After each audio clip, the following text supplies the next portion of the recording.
What's up, everybody? My name is Sam Darden. If you guys are new, please subscribe to my YouTube channel, and I'd love to have you guys as my new friends. Thank you guys for supporting me and being my friends.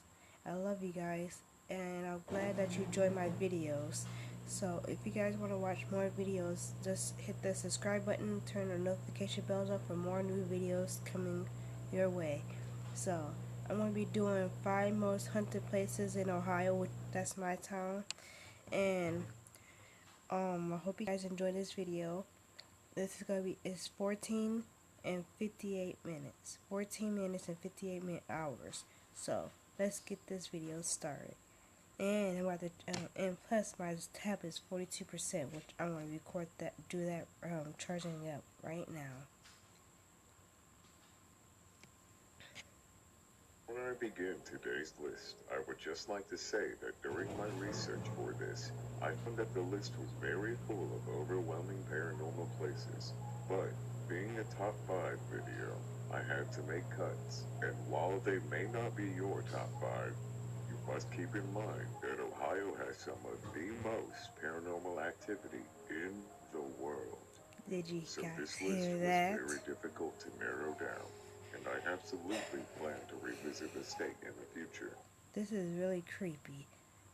Now, this is like, Ohio have a lot of ghost towns, which I didn't know about, so I watched YouTube about it, and, we have the most scariest, places, like in Willoughby, Ohio, they have, the coal station from the train, that's haunted. um, Square Castle is haunted.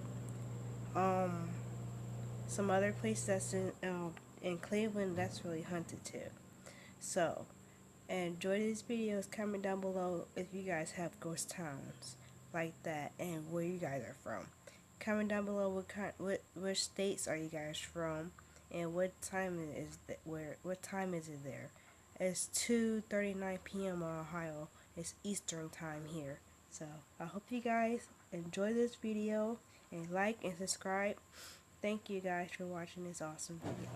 Come back soon, right now. If the support is there. But enough about that for now. As always, enjoy. Hello everyone, my name is Piper, and today we'll take a look at the 5 most haunted places in Ohio. Number 5, Satan's Hollow. Tucked away behind the Ohio woods exists Satan's Hollow, a storm drain that supposedly serves as a gathering spot for devil worshippers. And it's one of the best known but least seen urban legends around the area. A group of Satanists supposedly used to meet there in some type of altar room and conduct their rituals. They must have been pretty good, because the legend claims they managed to open a doorway to hell. And while it may simply sound like a local folklore, some insist it's not. As many claim they've heard screams from the inside of the tunnels at night, and others say they've seen things that can't be explained. Rumors even persist that a human known as the Shadow Man guards the portal to hell.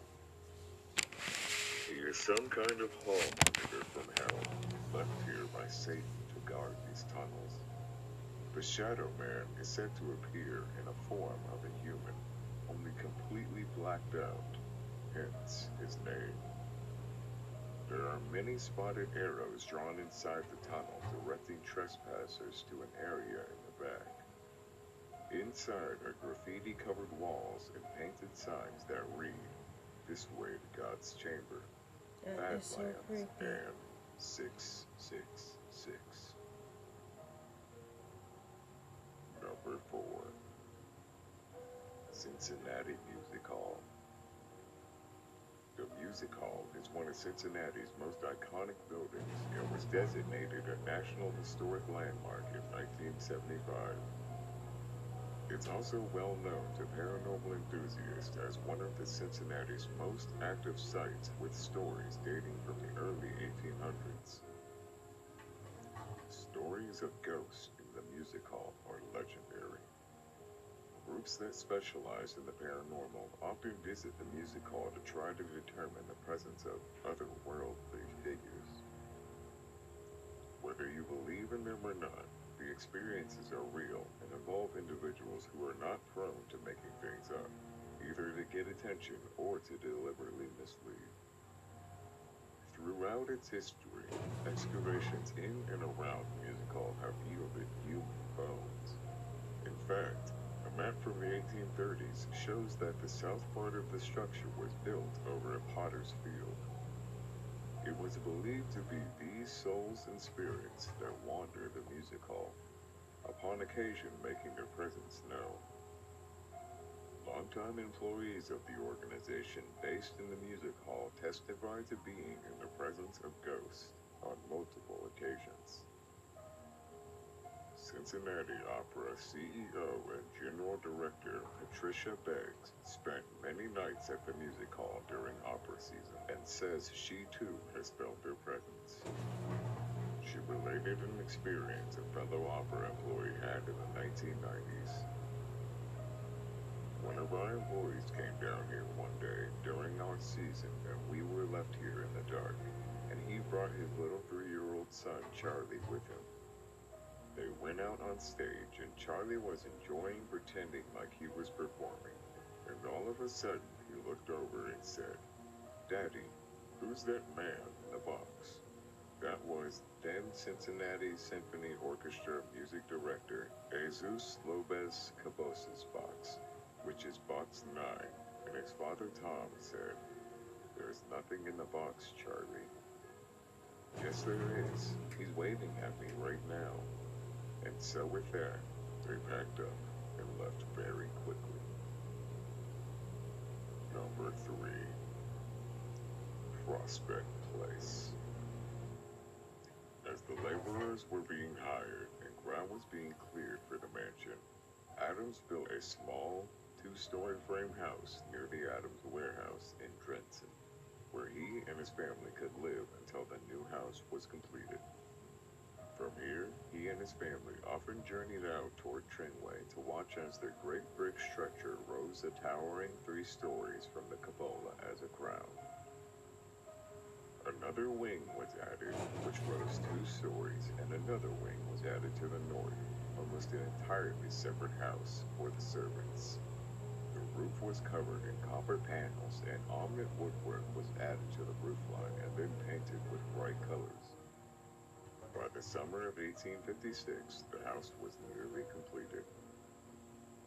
Then, on the night before the family was due to move in, the amazing house caught fire and burned to the ground.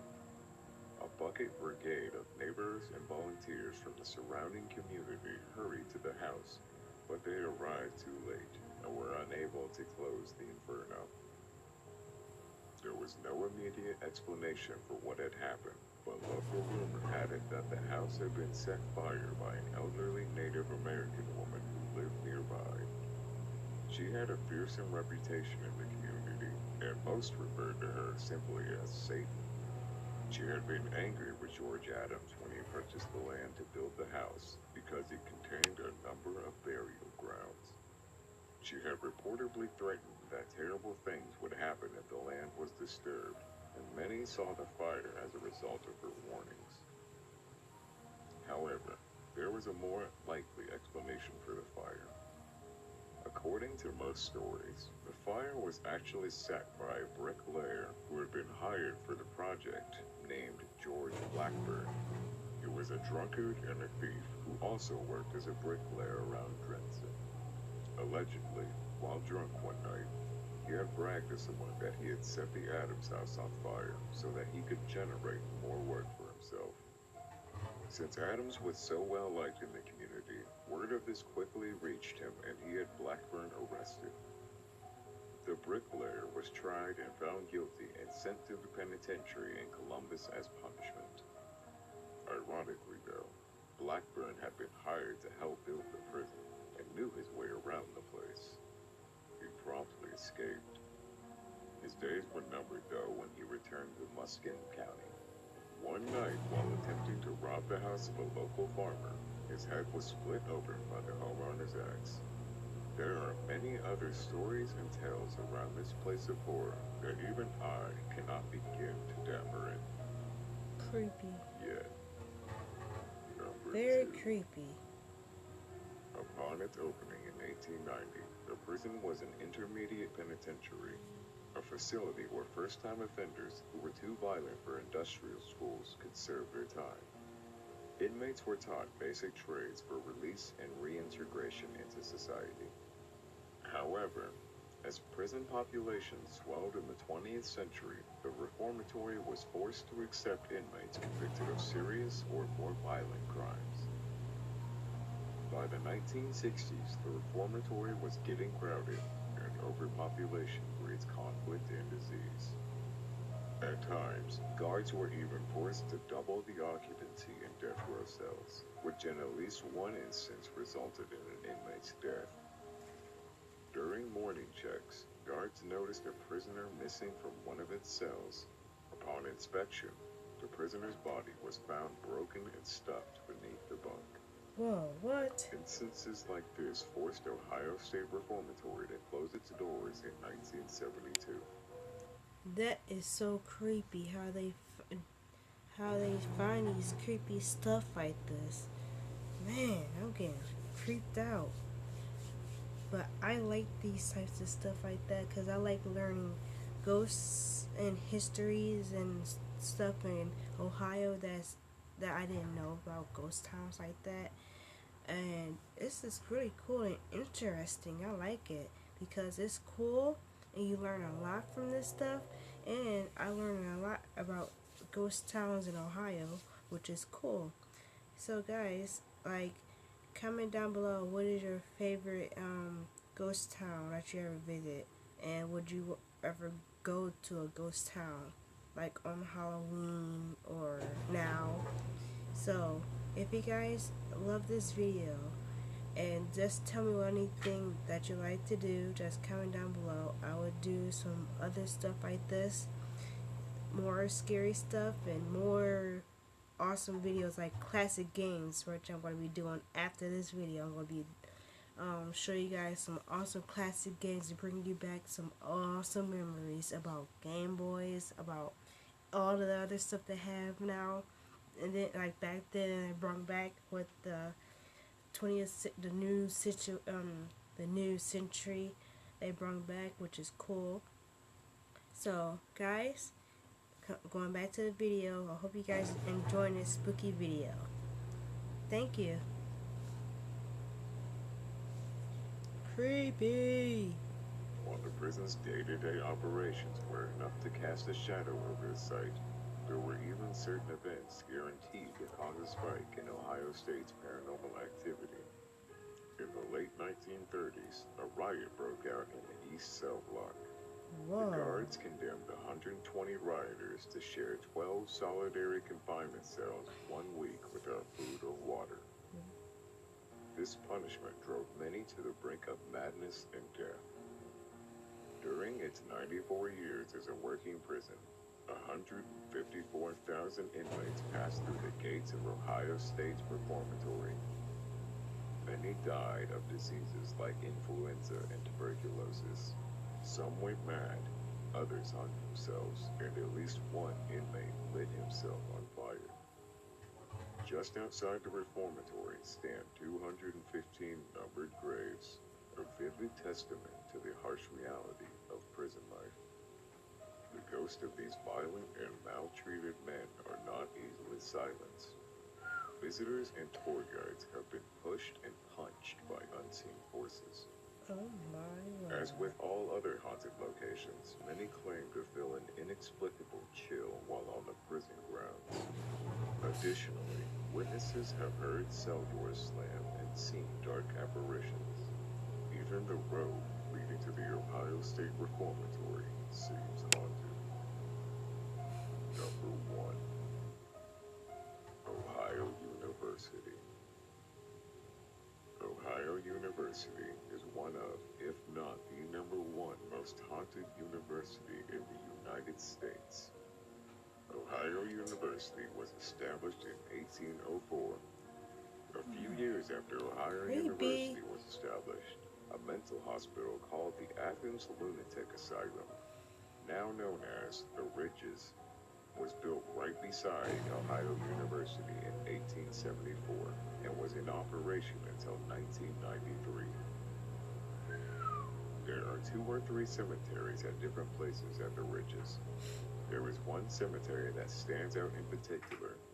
The one located at the near right corner of the Ridges is probably the most explored by people and students. Almost all of the graves only have a number engraved. No name, no date. The only ones properly identified on headstones are ones that relatives of the patients paid for. Most haunted legends arise from the circles of graves without a headstone in the middle. Legends say that this is where witches would perform seances, but Ohio University's official claim is that it was caused by vandalism. People who are brave enough to visit at night have reported to hear screams and seeing strange lights.